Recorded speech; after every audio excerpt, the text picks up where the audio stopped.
ನಾನು 4/8/2025 13ರಿಂದ 15 ವರ್ಷದ ಒಂದು ಹೆಣ್ಣು ಮಗಳನ್ನು ಊತಾಕಿರೋ ವಿಷಯಕ್ಕೆ ಸಂಬಂಧಿಸಿ ದೂರು ನೀಡಿದೆ ಸರ್ SIT ಅವರಿಗೆ ತನಿಖೆ ನಡೆಸಿ ಅಂತೇಳಿ. ಯಾರೊಬ್ಬರ ಅಧಿಕಾರಿಯೋ ಪೊಲೀಸ್ ಅಧಿಕಾರಿಯವರು ಇದನ್ನು ಮಾಡಿರೋದು ಅವರ ಮೇಲೆ ಕ್ರಮ ಕೈಗೊಳ್ಳಬೇಕಂತೇಳಿ ಕೊಟ್ಟಿದೆ ಸರ್. ಅದರ ತನಿಖೆ ನಡೀತಾ ಇದೆ.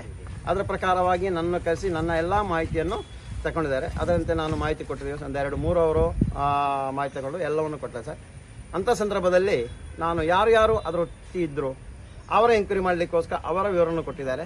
ಅದರಂತೆ ಅವರನ್ನು ಕರೆಸಿ ಎಲ್ಲ ಮಾಹಿತಿಯನ್ನು ತಿಳಿದು ಅವರ ಮನೆಯೆಲ್ಲ ಹೋಗಿ ಮನೆಗೂ ಹೋಗಿ ಮಾಹಿತಿಯನ್ನು ತಿಳಿದ ನಂತರ ಸ್ಥಳಕ್ಕೆ ಒಬ್ಬೊಬ್ಬರನ್ನ ಕರ್ಕೊಂಡು ಹೋದ್ರು. ಫಸ್ಟಿಗೆ ಒಬ್ಬರು, ಆ ನಂತರ ಒಬ್ಬರನ್ನ ಬೇರೆ ಬೇರೆ ರೀತಿಯಲ್ಲಿ ಕರ್ಕೊಂಡು ಹೋಗಿ ಸ್ಥಳವನ್ನು ನೋಡಿ ಬಂದರು. ಆ ನಂತರ ಗುರುವಾರ ಸಾಯಂಕಾಲ ನನಗೆ ಕರೆದು ಮಾಜರ ಮಾಡಿದ್ವಿ. ಸ್ಥಳ ಮಾಜರ ಮಾಡಬೇಕಿತ್ತು. ಸ್ಥಳ ಮಾಜರನ್ನು ಮಾಡಿದ್ದಾರೆ. ಎಲ್ಲ ಮಾಡಿ ಬಂದಿದ್ದಾರೆ. ಇನ್ನು ಯಾವಾಗ ಗೊತ್ತಿಲ್ಲ, ಅವರು ಟೈಮ್ ಕೊಟ್ಟರೆ ಅವತ್ತು ನಾನು ಒಟ್ಟಿಗೆ ಹೋಗಿ ಆ ಸ್ಥಳ ಏನಿದೆ ಅಂತ ಆಗಿದ್ದು ನೋಡಬೇಕಾಗತ್ತೆ.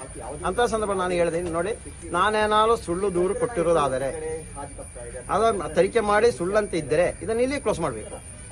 ಏನು ನಾನು ದೂರು ಕೊಟ್ಟಿರೋದಕ್ಕೂ ನಾನು ಜನರಿಗೆ ಅದನ್ನು ಹೇಳೋದಕ್ಕೂ ಸುದ್ದಿ ಮಾಡೋದಕ್ಕೂ ನನ್ನ ಮೇಲೆ ಕ್ರಮ ಕೈಗೊಳ್ಳಿ ಅಂತ ಒಂದನೇದಾಗಿ ಒಂದು ಹೇಳಿಕೆಯನ್ನು ಕೊಟ್ಟಿದ್ದೀನಿ. ಅದೇ ರೀತಿಯಲ್ಲಿ ಈ ನನ್ನ ಯಾರು ಈ ಸಾಕ್ಷಿದಾರರಲ್ಲಿ ಒಬ್ಬರಿಗೆ ನಿನ್ನೆ ಬೆದರಿಕೆ ಹಾಕಿ ಹೊಡಿಲಿಕ್ಕೆ ಎಲ್ಲ ಬಂದಿದ್ದಾರೆ. ಧರ್ಮಸ್ಥಳ ಗ್ರಾಮ ಒಬ್ಬರು ಮಾಜಿ ಪಂಚಾಯತ್ ಅಧ್ಯಕ್ಷರು ಕೇಶವ ಗೌಡ ಅಂತೇಳಿ, ಅದಕ್ಕೆ ನಿನ್ನೆನೆ ಠಾಣೆಗೆ ದೂರು ನೀಡಿದೀವಿ. ಅದರ ಪ್ರಕಾರ ಇವತ್ತು ಸಾಯಂಕಾಲ ಬನ್ನಿ ಅಂತ ಹೇಳಿದ್ದಾರೆ. ಈ ರೀತಿಯೆಲ್ಲ ಆಗುವಾಗ ಜನರಿಗೆ ಮುಂದೆ ಬರಲಿಕ್ಕೆ ಭಯ ಬೀಳ್ತಾ ಇದ್ದಾರೆ.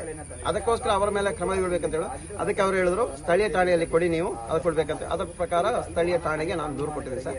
ಮೂರನೇದಾಗಿ ಏನಂತ ಹೇಳಿದ್ರೆ 6/4/2010 ಧರ್ಮಸ್ಥಳ ಗ್ರಾಮದ ಒಂದು ಲಾಡ್ಜಲ್ಲಿ ವಸತಿ ಗೃಹದಲ್ಲಿ ಒಂದು ಕೊಲೆಯಾಗಿ ಹೆಣ್ಣುಮಗಳು 35-40 ವರ್ಷ ಹೆಣ್ಣುಮಗಳು ಕೊಲೆಯಾಗಿದೆ ಅಂತ ನನಗೆ ಒಂದು RTI ಯಲ್ಲಿ ವರದಿ ಕೊಟ್ಟಿದ್ದಾರೆ. ಅಂದ್ರೆ ಏನೋ ಧರ್ಮಸ್ಥಳ ಗ್ರಾಮ ಪಂಚಾಯತ್ ಅವರು ಒಂದು ಪ್ರೆಸ್ ಮೀಟಿಂಗ್ ಮಾಡಿದ್ದಾರೆ ತಿಂಗಳು. ಅಂತ ಸಂದರ್ಭ ಆ ಪ್ರೆಸ್ ಮೀಟಿಂಗ್ ಉದ್ದೇಶದಿಂದ ಅವತ್ತಿಂದ ಇಂದಿನ ತನಕ ಆ ಒಂದು ಪ್ರೆಸ್ ಮೀಟಿಂಗ್ ಏನು ಹೇಳಿದ್ದಾರೆ ಆ ರೀತಿಯಲ್ಲಿ ನಾನು ವರದಿ ಕೇಳಿದೆ. ಕೇಳುವಾಗ ನನಗೆ ಒಂದು ಬಂದಿರೋದು ಏನಂತ ಹೇಳಿದ್ರೆ 6/4/2010 ಈ ತರ ಲಾಡ್ಜಲ್ಲಿ ಕೊಲೆ ಆಗಿದೆ ಅಂತ.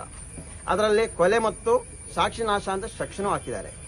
ಇದು ಹಾಕಿದರು ಅವತ್ತೇ ಏನೋ 6/4/2010 ಅವತ್ತು ಬೆಳ್ತಂಗಡಿ ಸರ್ಕಾರಿ ಆಸ್ಪತ್ರೆಗೆ ಈ ಮೃತದೇಹ ತಂದು ಮರಣೋತ್ತರ ಪರೀಕ್ಷೆ ಮಾಡಿದ ನಂತರ ಧರ್ಮಸ್ಥಳ ಪಂಚಾಯಿತಿ ಕಳಿಸಿ ದಫನ ಮಾಡಿದ್ದಾರೆ. ಅದು ಬಿಲ್ಲೆಲ್ಲ ಇದೆ, ಎಷ್ಟು ರೂಪಾಯಿ ಕಟ್ಟುವಂತೆ ಇದೆ. ನಾನು ಕೇಳ್ತಾ ಇರೋ ನಮ್ಮ ಕೊಲೆ ಪ್ರಕರಣ ಇಷ್ಟು ಬೇಗ ಮುಚ್ಚಾಕ್ಲಿ ಯಾರು? ಅವ್ರು ಹೇಳೋ ಅಪರಿಚಿತ ಅಂತ. ಯಾವ ರೀತಿಯಲ್ಲಿ ಹುಡುಕಿದಿರಿ? ಒಂದೇ ದಿನಕ್ಕೆ ಗೊತ್ತಾಗತ್ತಾ? ಏನು ಕಾನೂನು ಪ್ರಕಾರ ಇರುವಂತ ಏನು ಕ್ರಮ ಏನಕ್ಕೆ ಅದಕ್ಕೆ ತಗೊಂಡಿಲ್ಲ? ಏನಕ್ಕೆ ತನಿಖೆ ಮಾಡಿಲ್ಲ? ಇದು ನನ್ನ ಪ್ರಶ್ನೆ. ಇವಾಗ 150-160 ಜನರ ಅಸಹಜ ಸಾವಂತ ಕೊಟ್ಟಿದ್ದಾರೆ. ಇದರಲ್ಲಿ ಇವಾಗ ಅಂತ ಹೇಳಿದ್ರೆ ಕೊಳೆತದ್ದು ಅದು ಬಿಟ್ಟಾಕಿ ಕೊಳೆದೇ ಇರೋದು ಬಸ್ ಸ್ಟ್ಯಾಂಡ್ ಅಲ್ಲಿ ಇರುವಂತದ್ದು, ದ್ವಾರದ ಹತ್ರ ಬೆಟ್ಟಕ್ಕೆ ಹೋಗೋ ದಾರಿ, ಆತ್ಮಹತ್ಯೆ ಮಾಡ್ಕೊಂಡ್ರು, ಇದೆಲ್ಲ ಒಂದೇ ದಿನಕ್ಕೆ ಇದು ಏನೋ ದಫನ ಮಾಡೋದಾ? ಇದನ್ನು ಯಾರು ಕಳಿಸಿರೋದು? ಬೆಳ್ತಂಗಡಿ ಠಾಣೆ ಬೆಳ್ತಂಗಡಿ ಸರ್ಕಾರಿ ಆಸ್ಪತ್ರೆ ಬಂದಿರೋ ಮೃತದೇಹವನ್ನು ರಿಟರ್ನ್ ಏನಕ್ಕೋಸ್ಕರ ಧರ್ಮಸ್ಥಳಕ್ಕೆ ಕಳಿಸೋದು? ಅದೇ ಗ್ರಾಮದಲ್ಲಿ ಮಣ್ಣು ಮಾಡ್ಬೇಕಂತೆಲ್ಲ ದಫನ ಮಾಡ್ಬೇಕು ಯಾರು ಹೇಳಿರೋದು? ಇದು ತನಿಖೆ ಆಗಬೇಕು. ಧರ್ಮಸ್ಥಳ ಪಂಚಾಯತ್ ಎಲ್ಲ ಏನ್ ಹಗರಣ ಆಗಿದೆ ಪ್ರತಿಯೊಂದು ತನಿಖೆ ಆಗಲೇಬೇಕು. ಇದಕ್ಕೋಸ್ಕರ ಬಂದಿರೋದು ನಾವು, ಬೇರೆ ಯಾವ ಉದ್ದೇಶ ಇಲ್ಲ ಸರ್. ಈಗ ಏನ್ ಹೇಳಿದ್ರು ಇವಾಗ ಅದನ್ನ ಹೇಳಿದ್ರು. ಇವಾಗ ಸೋಮವಾರಕ್ಕೆ ಬನ್ನಿ ಅಂತ ಹೇಳಿದ್ದಾರೆ. ಇವಾಗ ಇನ್ನೂ RTI ತಗೊಂಡ್ರೆ ಎಲ್ಲ ಮಾಹಿತಿನೇ ಎಲ್ಲವನ್ನು ಮಾಡಿ ನಾನೊಂದು ದೊಡ್ಡ ದೂರನೇ ತಯಾರು ಮಾಡ್ತಾ ಇದನ್ನ ಹೇಳ್ಕೊಡ್ತಾ ಇದ್ದೀನಿ ಸರ್.